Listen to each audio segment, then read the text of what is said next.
ఓం శ్రీ మాత్రే నమః. ఛానల్లోకి స్వాగతమండి. 2024వ సంవత్సరం జూలై మాసంలో మనం ఉన్నాం. అయితే ఆగస్టు మాసం అతి కొద్ది రోజుల్లో మొదలు కాబోతుంది. అయితే ఈ ఆగస్టు మాసంలో ముఖ్యమైన రోజులు ఏంటి, అలాగే ఏ పండుగలు ఈ యొక్క ఆగస్టు మాసంలో కనిపిస్తున్నాయి, అలాగే ఎటువంటి దేవతారాధన ఏ రోజుల్లో చేసుకోవాలి, ఈ పూర్తి అంశాలన్నింటి గురించి కూడా ఈ రోజు ఈ వీడియోలో వివరంగా తెలుసుకునే ప్రయత్నం చేద్దాం. వీడియోలోకి వెళ్లే ముందు మా చిన్న రిక్వెస్ట్ ఏంటంటే, ఇంతకు ముందు కనుక మా ఛానల్ని మీరు సబ్స్క్రైబ్ చేసుకోనట్లయితే సబ్స్క్రైబ్ చేసుకోండి. అలాగే పక్కనే ఉన్న గంట సింబల్ మీద ఆల్ అప్డేట్స్ ని క్లిక్ చేయండి. అప్పుడే మేము అప్లోడ్ చేసే ప్రతి వీడియోకి మీకు నోటిఫికేషన్ అనేది వస్తుంది. అయితే 2024వ సంవత్సరం ఆగస్టు 1వ తేదీ అనేది గురువారం రావటం జరిగింది. అయితే ఈ యొక్క ఆగస్టు 1వ తేదీ గురువారం రోజు ప్రదోష వ్రతం ఉంది. అలాగే ఆగస్టు 2వ తేదీ శుక్రవారం రావటం జరిగింది. అయితే ఈ యొక్క ఆగస్టు 2వ తేదీ శుక్రవారం రోజు మాస శివరాత్రి, అంటే ప్రతి నెలలో వచ్చేటటువంటి మాస శివరాత్రి పర్వదినం అనేది కనిపిస్తుంది. అయితే ఈ రోజున భక్తితో శివుణ్ణి ఆరాధించినట్లయితే ఖచ్చితంగా మీరు శుభ ఫలితాలు పొందుకోగలుగుతారు. ఆ పరమశివుడికి ప్రీతికరమైన రోజు కాబట్టి ఈ యొక్క మాస శివరాత్రి రోజున శివారాధన ఖచ్చితంగా చేసుకోండి. అలాగే ఆగస్టు 3వ తేదీ అనేది శనివారం రావటం జరిగింది. అయితే ఈ రోజు ఆశ్లేష కార్తె. అయితే ఈ రోజున కూడా మీరు ఖచ్చితంగా దీపారాధన చేసుకోవచ్చండి. మీ ఇల్లంతా కూడా శుభ్రపరచుకొని ఖచ్చితంగా ఈ యొక్క శనివారం రోజు శని భగవానుణ్ణి మనసులో తలచుకోండి. అలాగే ఆశ్లేష కార్తె రోజు మీరు శివారాధన చేయటం వల్ల కూడా శుభ ఫలితాలు పొందుకోగలుగుతారు. అలాగే ఆగస్టు 4వ తేదీ అనేది ఆదివారం రావటం జరిగింది. ఈ రోజు స్నేహితుల దినోత్సవం, అంటే ఫ్రెండ్షిప్ డే అనేది కనిపిస్తుందండి. అలాగే ఈ రోజుకి చాలా విశిష్టత కూడా ఉంది. అంటే స్నేహితుల దినోత్సవం మాత్రమే కాకుండా ఈ ఆగస్టు మాసం 4వ తేదీ అనేది అమావాస్య తేదీ కాబట్టి ఈ రోజున కొన్ని పరిహారాలకు కూడా ప్రత్యేకమైన రోజనే చెప్పుకోవచ్చు. అంటే మనం నెగటివ్ ఎనర్జీని బయటకు పంపించడానికి కొన్ని పరిహారాలు చేసుకుంటూ ఉంటాం. అయితే ఈ యొక్క ఆగస్టు 4వ తేదీన వచ్చేటటువంటి అమావాస్య తిథి అనేది పరిహారాలకు ప్రత్యేకించబడిన రోజు. అలాగే దీపారాధన కూడా ఖచ్చితంగా చేయండి. అంటే కొంతమందికి అమావాస్య రోజు దీపారాధన చేయటం అలవాటు ఉండదండి.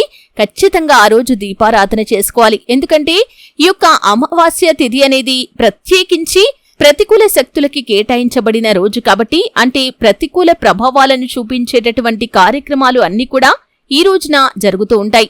అంటే చెడు శక్తులను ప్రయోగించడం, అటువంటి కార్యాలు జరుగుతుంటాయి కాబట్టి ఖచ్చితంగా అమావాస్య రోజు మీరు దీపారాధన చేసుకోవాలి. శుభ ఫలితాలు మీరు ఖచ్చితంగా పొందుకుంటారు. అలాగే ఆగస్టు 5వ తేదీ అనేది సోమవారం రావటం జరిగింది. ఈ సోమవారం రోజు చంద్రోదయం సోమవార వ్రతాన్ని కూడా ఆచరించవచ్చండి. అంటే ఆసక్తి ఉన్నవారు సోమవార వ్రతాన్ని చేసుకోవచ్చు. అలాగే ఆగస్టు 8వ తేదీ గురువారం రావటం జరిగింది. ఈ రోజున చతుర్థి వ్రతాన్ని చేసుకుంటారు. అంటే ఆగస్టు 8వ తేదీ గురువారం రోజు వచ్చేటటువంటి చతుర్థి వ్రతం చాలా ప్రత్యేకమైంది. ఈ రోజున దీపారాధన ఖచ్చితంగా చేసుకోవాలి. అలాగే ఆగస్టు 9వ తేదీ వచ్చేసి శుక్రవారం వస్తుందండి.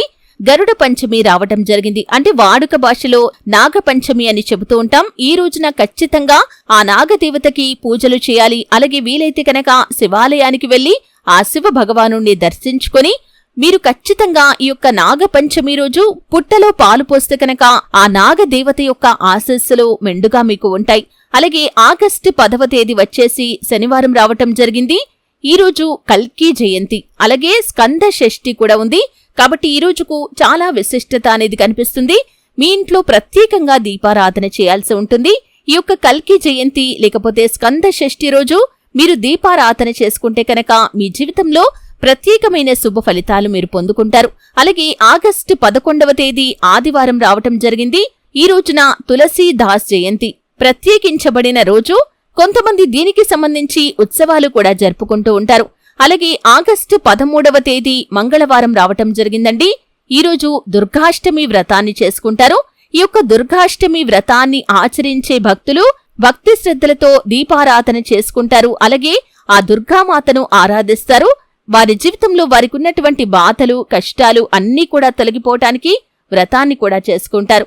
అలాగే ఈ యొక్క ఆగస్టు 14వ తేదీ బుధవారం రావటం జరిగింది.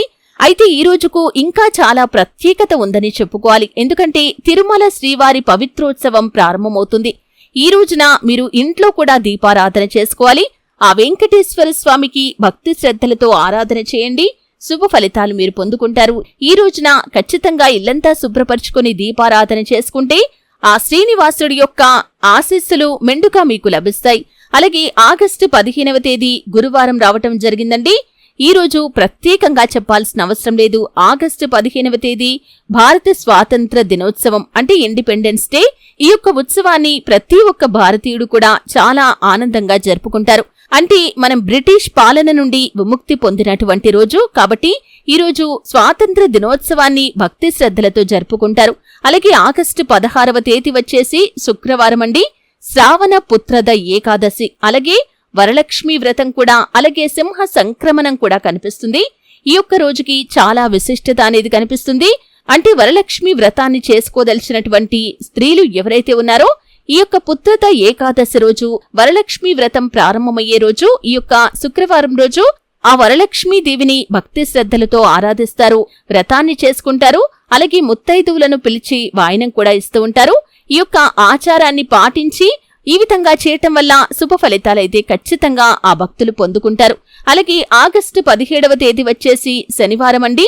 ఆ రోజు శని త్రయోదశి అనేది కనిపిస్తుంది. అలాగే ప్రదోష వ్రతం కూడా ఉంది. అలాగే ఇంకా ప్రత్యేకత ఏమిటి అంటే కనుక తిరుమల శ్రీవారి తెప్పోత్సవం సమాప్తి అవుతుంది. అలాగే మఖా కార్తె అంటే ఈ యొక్క తిథి అనేది కూడా ఆ రోజున కనిపిస్తుంది. కాబట్టి ఈ రోజుకు చాలా విశిష్టత ఉంది. ఖచ్చితంగా ఈ రోజున కూడా మీరు ఇంట్లో దీపారాధన చేసుకోండి. ఇక ఆగస్టు 19వ తేదీ వచ్చేసి సోమవారం రావటం జరిగిందండి. ఆ రోజు ప్రత్యేకమైన రోజు. తోబుట్టువుల యొక్క బంధాన్ని తెలిపేటటువంటి రక్షాబంధన్ అంటే రాఖీ పండగ ఆ రోజే రావటం జరిగింది. ఈ రోజుకు చాలా విశిష్టత ఉంటుంది. ప్రతి ఒక్క అమ్మాయి వారి యొక్క తోబుట్టువు అంటే అన్నకి కాని తమ్ముడికి కాని రాఖీ కట్టి తన యొక్క ప్రేమను తెలుపుతుంది. అలాగే అదే రోజు యజుర్వేద ఉపాకర్మ కూడా కనిపిస్తుంది. వైఖానస హయగ్రీవ జయంతి కూడా ఈ యొక్క ఆగస్టు 19వ తేదీన ఉంది. అలాగే ఈ రోజుకు ఇంకా మరొక ప్రత్యేకత అనేది కూడా కనిపిస్తుంది. ప్రపంచ ఛాయాచిత్ర దినోత్సవం. అలాగే ఈరోజు జంధ్యాల పూర్ణిమ కూడా. ఈ విధంగా ఈ రోజుకు చాలా విశిష్టతలు ఉన్నాయి. అంటే రక్షాబంధన్, అలాగే యజుర్వేద ఉపకర్మ, వైఖానస హయగ్రీవ జయంతి, అలాగే ప్రపంచ ఛాయాచిత్ర దినోత్సవం మరియు జంధ్యాల పూర్ణిమ. కాబట్టి ఆగస్టు 19వ తేదీకి చాలా ప్రత్యేకతలు కనిపిస్తున్నాయి. ఇక అలాగే ఆగస్టు 22వ తేదీ వచ్చేసి గురువారం రావటం జరిగింది. సంకష్టహర చతుర్థి. ఈరోజు వ్రతాన్ని ఆచరించేవారు సంకష్టహర చతుర్థి వ్రతాన్ని కూడా ఆచరిస్తారండి. ఈ రోజు ప్రత్యేకంగా దీపారాధన కూడా చేసుకుంటారు. శుభ ఫలితాలు ఖచ్చితంగా పొందుకుంటారు. ఇక ఆగస్టు 26వ తేదీ వచ్చేసి సోమవారం రావటం జరిగింది. ఈ రోజున శ్రీకృష్ణ జన్మాష్టమి.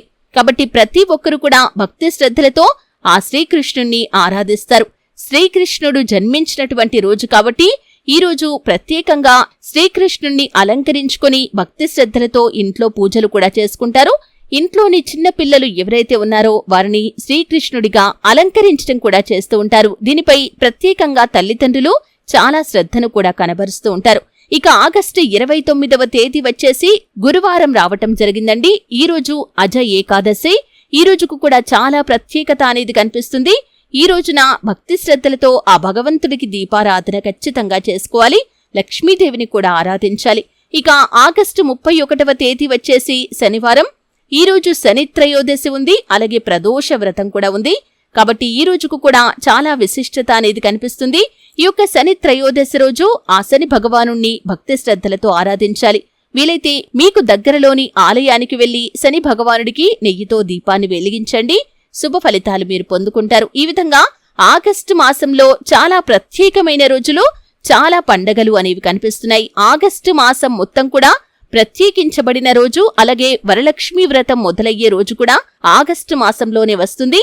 ఈ మాసంలో అనేక రకాల పండగలు అనేవి కనిపిస్తున్నాయి. నిత్య దీపారాధన చేసుకోలేని భక్తులు కూడా ఈ ప్రత్యేకించబడిన రోజుల్లో మాత్రం ఖచ్చితంగా దీపారాధన చేసుకోండి.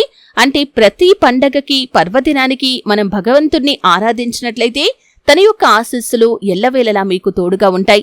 చూశారు కదండి, ఆగస్టు నెలలో వచ్చేటటువంటి పండగల యొక్క వివరాలు. అంటే ఏ ఏ తేదీల్లో పండగలు వస్తాయి, ఏ విధంగా పండగలు జరుపుకుంటారు, అలాగే ప్రత్యేకించబడినటువంటి రోజులు ఏంటి, ఒక్కొక్క రోజుకి ఎటువంటి ప్రత్యేకతలు ఉన్నాయి, ఈ పూర్తి వివరాలు తెలుసుకున్నారు.